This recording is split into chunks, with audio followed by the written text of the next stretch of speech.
We're starting this time with the music. I know. Usually it's a little bit of talk. And...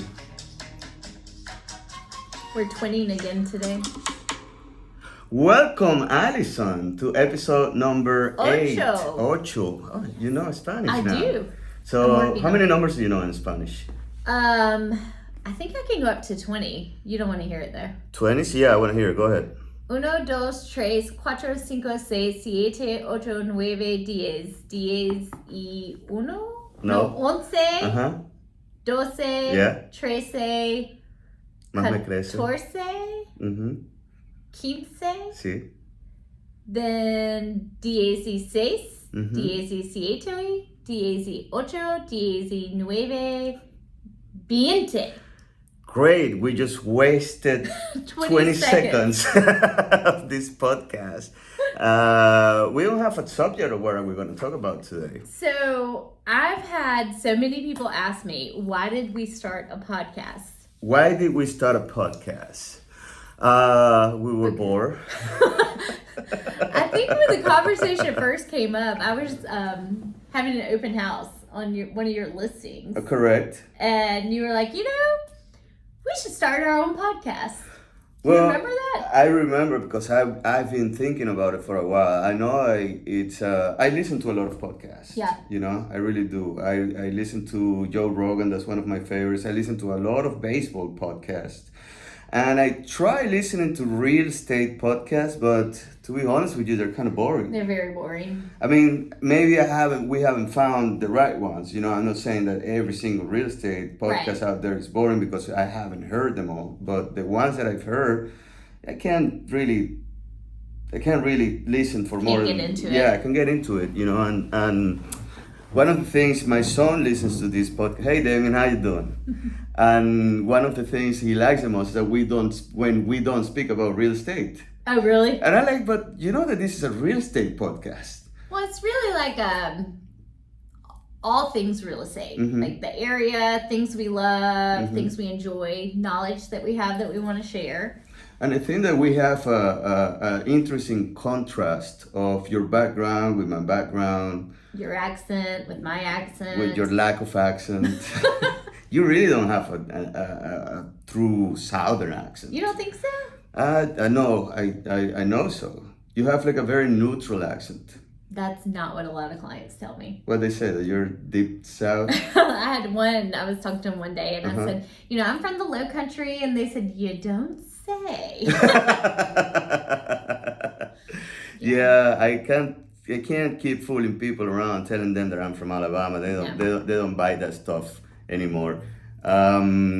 So that's how we started the podcast. Right. And I say, kind of on a whim, just to do something fun and get information out there in an interesting way. And let me tell you, in this short time, it's only been 8 episodes, right? So we're pretty much on baby stages. Right. I really think that we could have a larger audience. I would love to have a larger audience, but right now I think that we are practicing and we're trying to get better and trying to. It's not easy when you put that camera recording in there. You've even called me out on it. You're like, you're so much different when the camera isn't on. You are, sometimes you start the day, hey, Carlos, let's go sit down. And then as soon as I put the camera on, good morning, my name is Alex. No, seriously. It's I love to talk. No. Yes, and I love to talk when I have something to say. And the feedback has been you're not letting me talk enough. Yeah, I don't know why people say that, because I actually make some pauses and give you like 5 seconds here and there to talk. I mean, What else you want? I don't know. I mean, I would rather hear you than me. But... We only have 30 minutes, so we have to like boom, boom, boom, boom, boom. Yeah. We cannot. That's one thing I learned. You have to keep the energy up. Can't have the pauses, the ums. I've been working on that. If you listen our first episode and try to compare to the latest one, I've been trying to eliminate obviously I eliminated the bad words. Yes, thank you. So, they cross my mind, they just not make it to my mouth. Does that make sense? That's fine. It's kind of like a scrolling screen that, you see the signs that without noise. Like you can just let it go across your brain, just don't let it come out. So anyway, we're on episode 8. Mm-hmm. That's kind of how we got started. And if you can, leave us some feedback. Let us know what you like, what you don't like, and try and make it better and more interesting as we You go on. talking to me? No, I'm not talking to you. I'm talking to our 10 listeners. I think we're up to 10 now. Well, let me tell you, it went from 10 to 9.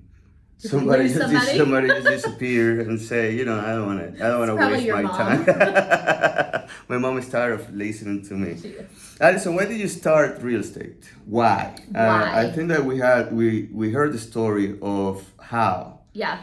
but in hindsight, why did you? Actually, the question shouldn't be why did you start, but the question will be why did you stay? What makes you stay all these years? It's interesting that you said that, because I was actually listening to a podcast this morning. Okay, which one? Jared James. Okay. And he was saying that the reason people stay in real estate, it's because they love what they do. That this is too hard of a profession to stay in it just for the money. I mean, because it's tough and it can be brutal at times, but you have to be passionate about it and just keep coming back every day. And if you love what you do, then you're going to stick it out and you're eventually going to be successful with it. But if you think it's something that's just easy and fun, it's really not. You've got to have that passion for helping people, whatever it is, whether they're buying, selling, investing, but just, I think, truly a passion for helping people is what keeps me in the business. What is that saying? That if you love what you do, you really don't work a single day of your life, right? I don't know about that. I mean, there are lots of things that I love that I don't get paid for that I would probably be doing. Like recording a podcast? Yes, exactly. Like recording a podcast. I agree with you in the fact that if you love what you do, like you just keep doing. And I think that real estate, and probably with anything in life, it has its ups and downs. Absolutely. It's got moments when you feel like you're on top of the world, and you have moments when you feel like, what am I doing wrong? Why is this blowing up on this side and whatnot? Part of being doing this for so many years has probably given me that calm that I need when a storm comes in, and you have problems with an underwriter, you have problems with a repair addendum, you have problems with a client that doesn't fully understand what you're trying to do for them, or maybe they fully understand and they just have a different opinion of how to do things, because that's also pretty normal, thing to do. And the experience actually allowed me to navigate those moments in an easier, more relaxed type of way. Right. I always try not to get rattled by things I cannot control. Okay? Yeah, you're really good about that. And not blowing things out of proportion. Yeah, especially not blowing things out of proportion, because you have to look at the big picture, and a lot of people focus on the today, on the tomorrow, on the I need to, and I've noticed that a lot of people lately, they always trying to find a reason behind why somebody does something or why something is in a certain way, and not necessarily all the time they're right. A lot of the time things we do or things that other people do and they say are not because they have a hidden agenda behind. Right. That I think that in the last couple of years has increased in people. I think so, and especially in real estate, because I always have people ask me, well, why are they selling? Well, why are you buying?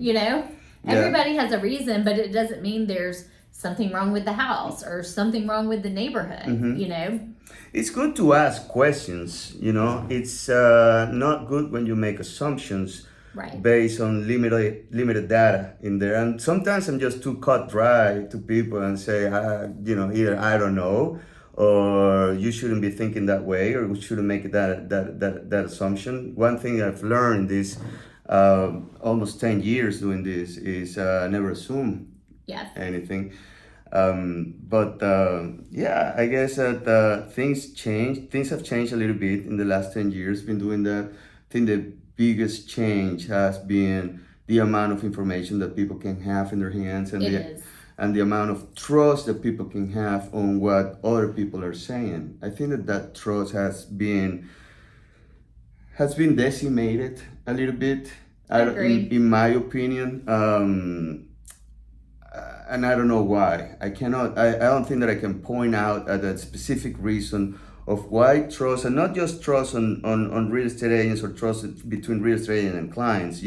Trust overall I agree. on the community. So that's one thing that I always tell my clients is at the end of the day, you may not like what I'm saying, but I'm always going to be honest with you. And you're always going to be right. Well, right, Alison? I try. I would like to be, but I'm not. Which is why we have, other professions that we can help us out, vendors and all, with getting to the end goal, which is closing a transaction. But I do agree with you on the distrust part. Also, there is so much information out there, and I think that creates a lot of confusion sometimes when people don't understand the information that they're looking at. Let's take Zillow, for example. Okay. So I was showing a house yesterday, and it was a very unique property, not in a neighborhood, 2-bedroom, 2-bath, but does not have many comps. Correct. And acreage. And my client said, well, Zillow says the Zestimate is X. Where's that number coming from? I love it when a conversation with a client starts with, Zillow says. Yeah. But I mean, at the end of the day, that's what they have to go on, is that information.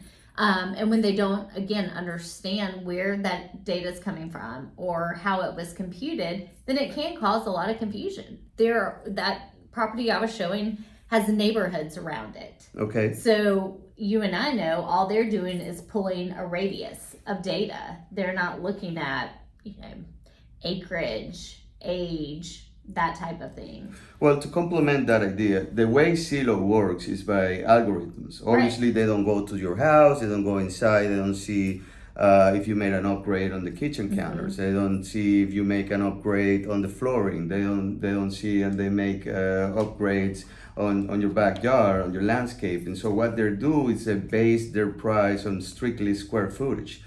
So how many houses have been sold in this area, what's their price per square footage average, and then they stamp it in yours.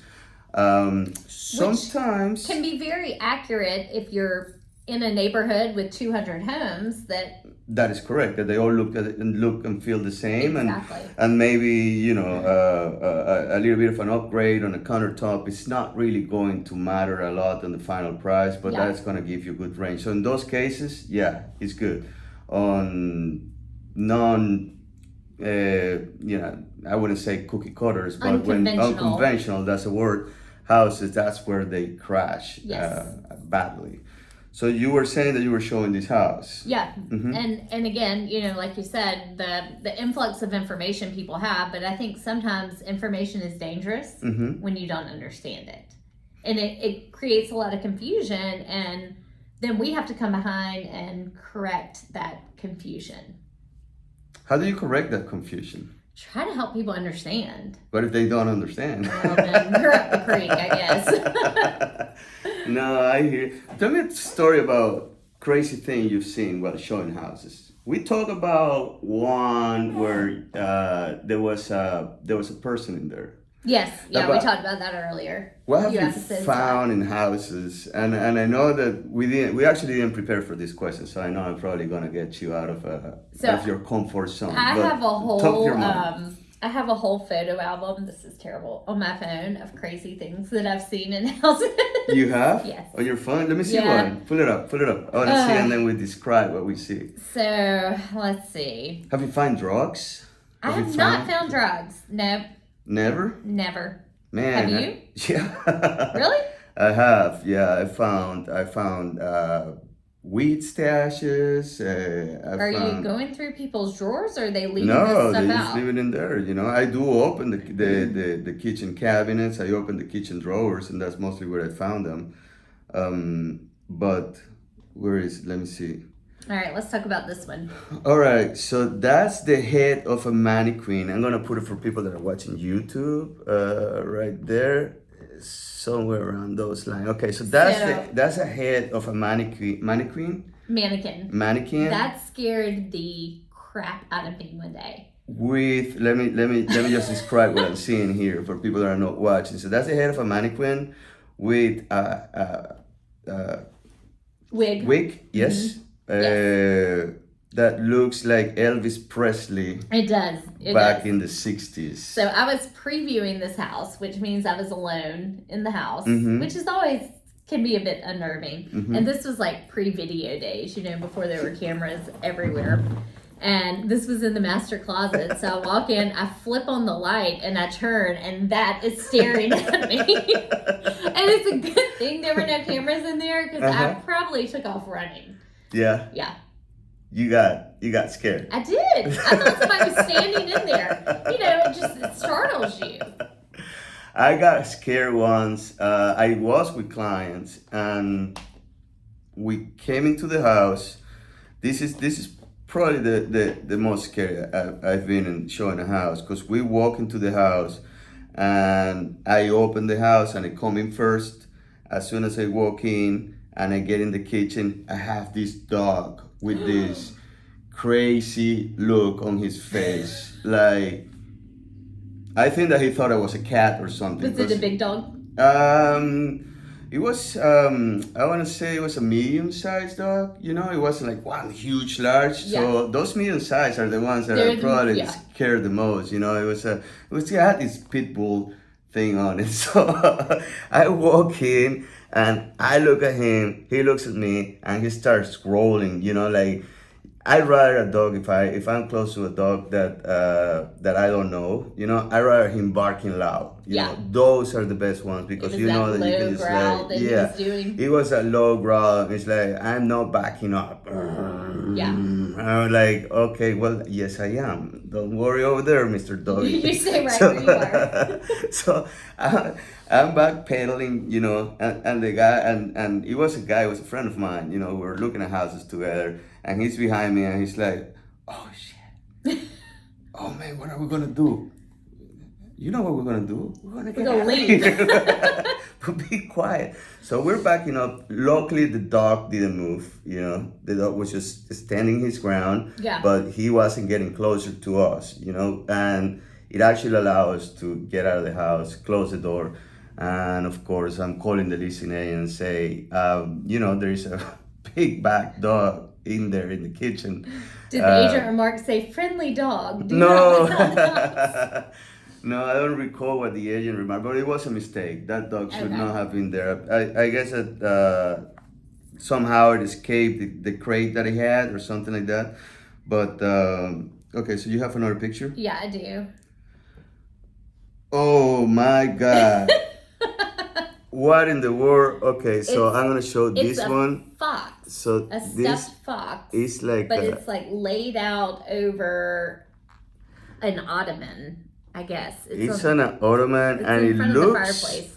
It looks like a real. It was a real animal. Yeah, it was a real animal. So you walk in and you thought that it was alive. Well, I knew pretty quickly it was not moving. And I mean, I grew up where people actually, taxidermy was a thing. They would kill something. And stuff it and hang it up in their house. So I just thought, what? It's interesting that people leave that stuff behind. But I've seen like deer heads mounted and, fish and turkey. But a fox laying in front of the fireplace, like, I don't know. It was just interesting. Well, do you have stuff to eat? Yeah, depending on the property. If it's a property that like for example, is sitting on a non-neighborhood with hunting cabin, 5 acres, and the whole subject of the house is it's hunting and it's outdoor life and fishing and all this stuff. And I see a couple deer heads and that I don't mind.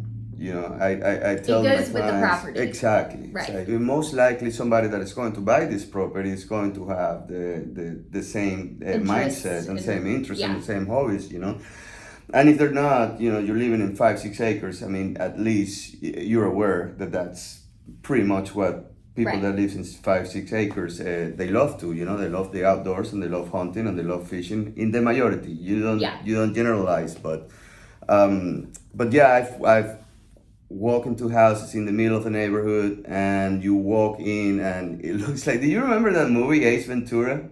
Ace Ventura, Pet Yeah, Detective? yeah. Yeah. Did you watch that? Yeah. Finally, we have a movie in common that we both watched. So remember that scene when he walks into the taxidermist because he talks to the animals, and it turns out the guy had 200 different type of animals heads laying around everybody, and Ace Ventura just almost gets a heart attack. Yes, I do remember that. Well, I walk into a house like that. I mean, it's a beautiful house, and the room, it actually looks pretty nice. I don't mind watching that, but that was a lot. I'm telling you, it's probably like 5 different deer heads. There were fish. There was hawks. There was all type of animals sitting around, and yeah, that didn't do much for the house. So we had that on storage. We had to put that on our storage. Otherwise, it wouldn't have sold. Wouldn't have sold. Would have turned people off. And, speaking of that, I think that's one thing that we run into as well. I don't know. I feel like I'm seeing it more now where buyers are having a hard time imagining themselves in a property that has not been neutralized, so to speak. That's very taste specific. Have you found that? Well, I think that has been pretty much normal. What I mean is that I don't think that has increased or reduced. I think that, I mean, if you imagine yourself when you're walking into a house and you're not a professional, we see hundreds and hundreds of houses every single year, right? When you're working with somebody, that person probably hasn't seen 2 or 3 or 5 houses inside, that are not his own, that from close family, close friends, and that's pretty much it. And they never see it with that mindset of I am going to live in there. Right. So I understand the fact that I see houses and I see properties with a whole different view. That's a good way of looking at it. That somebody that is walking in there. That's why I always recommend when I list in a house to try to put it as neutral as possible. Get rid of if you're a fan of Clemson or fan of the Gamecocks, get rid of that stuff. Get rid of the animal heads. Especially in South Carolina, because you might have somebody go, well, they're a Clemson fan. I'm not moving into a Clemson house, or vice versa. I had a funny story about college football. Is it appropriate? Yes. Well, okay. Go for it. Let me see. Yeah, it's appropriate. It's PG-13. No, but I didn't know much about American football when I moved to the United States. Right? I mean, I knew the very basics, but I didn't know the names. I didn't have a team. I didn't put any time and effort on that sport. I moved to New York City, and of course, I had to become a New York Giants fan. And start to getting to know the players, getting to know a little bit of the history. That's why I wasn't left out in the conversation. Started to follow up a little bit. So it took me several years to get to a point when I can have like a 5-minute conversation, surface conversation about what happened. Yes, and watch a game and know the rules and everything. So I'm pretty excited about it, like I'm learning NFL. And when it turns out that I moved down here, nobody watches NFL. Nobody watches NFL. I had to reteach everything, and then not only that, when people and I didn't know anything about college football. College football is intense. It is. Oh, I love it now. I love it now because I'm starting to watch it. But when I moved down here, I had no idea. In Venezuela, college it's very low. It doesn't even. You go to a football game, a college soccer game, or a college baseball game, which is big, and there is actually nobody on the stands. Really. That's how unattractive it is. Actually, if you are playing college baseball in Venezuela, that means that you weren't signed by the pros. Oh. Because over there, you either go the college route or you go what is called a baseball farm. So these are the major league teams that they have this complex where they train the people 24/7, 7 days a week. They live in there and they do nothing but play baseball all day. Super intense. So when I moved down here, I'm, learning NFL, learning American football. Let's go Giants. I know the Jets. I know this and that. I know who Tom Brady is. and then I started listening, hey, are you a Cox fan? Like, what? Are you a Cox fan? Let's go Cox. no. What? No, no. What are you talking about? So then I had to learn, the cock is the gamecocks, Yes. and it's an animal, Have you ever rooster. watched? Have you ever watched a rooster? Yeah. Have you ever watched a cockfight? A rooster fight? I have not. Like It's live? illegal. Well, it wasn't illegal in Venezuela. Really? Yeah, no, it's not illegal in there. Well, There- you can ride around here and you see all these cages full of the roosters. You know what they're doing with them, but Yeah. it's illegal. So, have you watched one in Yeah. Venezuela? Oh, yeah, it's pretty common. And people bet on them. Oh yes, absolutely.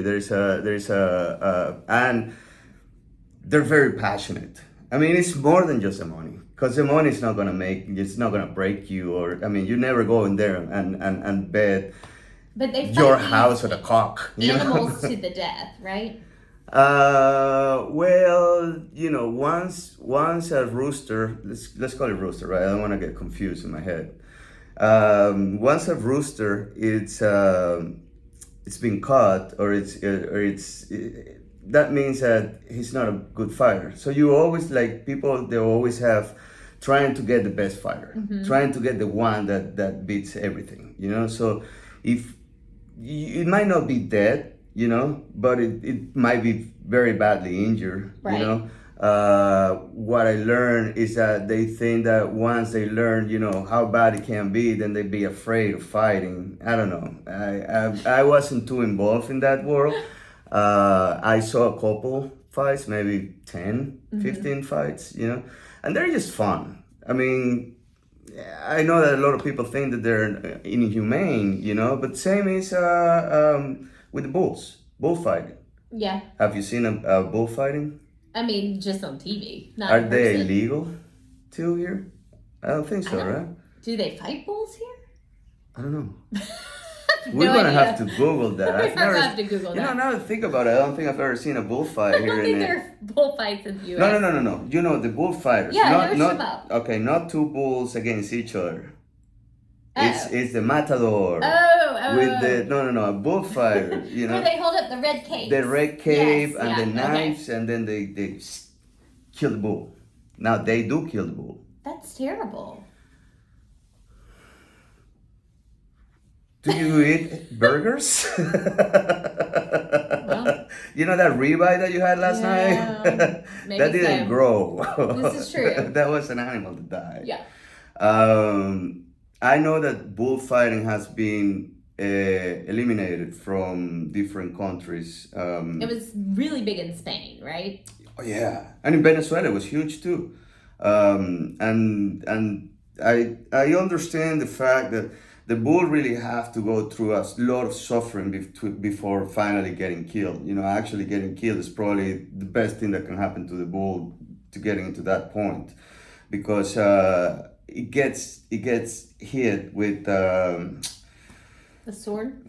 Yeah, but they're like swords with a little flag at the end. I don't really know the name in English. I have to research that. But they along the fight, they get the bull until one point when he's like, he cannot fight anymore. And then, why are we talking about bullfight? I have no idea where we've gone with this story. See, but- that's the thing about the podcast. I know that any real estate podcast will not end their podcast talking about bullfighting and cockfighting. Or rooster fighting. And those are location specific, just like real estate. So let's bring it back around. All right, so let's bring it back around. I don't know, Allison's 29 minutes. Man, you talk a lot.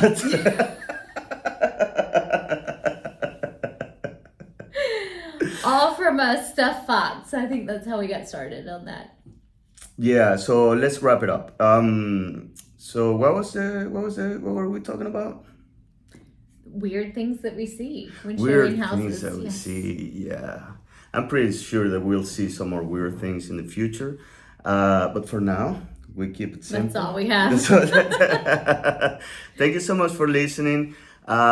Please subscribe Like, and keep comment. supporting us. Talk to people about the show.